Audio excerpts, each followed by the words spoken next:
அப்போ பாருங்க இந்த கேள்விக்கு விட கடிச்சிட்டு பாருங்க. 3 கேள்வி இருக்கும்.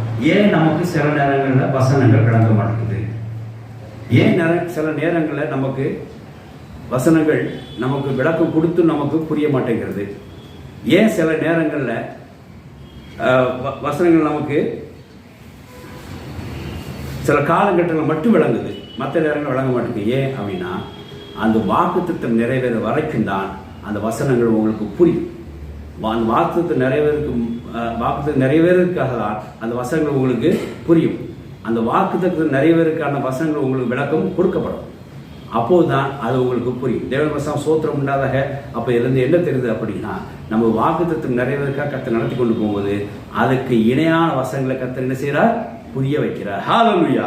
ஒரு வாக்குத்தத்தம் நிறைவேறதுக்கு தேவன் நம்ம நடத்தி கொண்டு போய் கொண்டிருக்கிறார்னா அதுக்கு ஒரு வசனம் நம்மளை புலப்படத்தக்கதாய் சில வசனங்கள் விளக்கம் கொடுத்து அவர் அதை என்ன செய்கிறார்? வாக்குத்தத்தை நிறைவேற்றுறார். அந்த சூழ்நிலை, அந்த காலகட்டங்களில் தான் நமக்கு அந்த வசனங்கள் புரியுது. அப்போ சில காலங்கள் வசனம் நமக்கு புரியுது அப்படின்னா நம்ம ரொம்ப சந்தோஷப்படுங்க.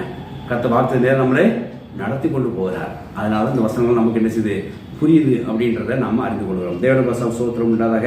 ஆகையினாலே இந்த வசனங்கள்லாம் இந்த கேள்விகளுக்கு நமக்கு ஒரு விடை தருகிறது சொல்லி பார்க்கிறோம். தேவனுடைய வசனம் சோத்திரம் உண்டாதாக. அதாவது தேவன் வாக்குத்தத்தை நேராக நம்ம நடத்தும் போது தான் அந்தந்த வசனக்குரிய அர்த்தம் நமக்கு விளங்கத்தக்கதாய் அவர் நமக்கு தெரியப்படுத்துகிறாருங்கிறதை நம்ம உணர்ந்து கொள்ள முடியுது. கர்த்தருடைய வசனம் சோத்திரம் உண்டாதாக. அந்தந்த வசனத்துக்குரிய அர்த்தம் அந்த வாக்குத்தத்தை நிறைவேறும் போது தான் புரியும் அப்படின்றத நீங்கள் எடுத்துக்கொள்ளலாம். ஏன் எனக்கு வசன அர்த்தம் தெரிய மாட்டேங்கன்னா, ஒரு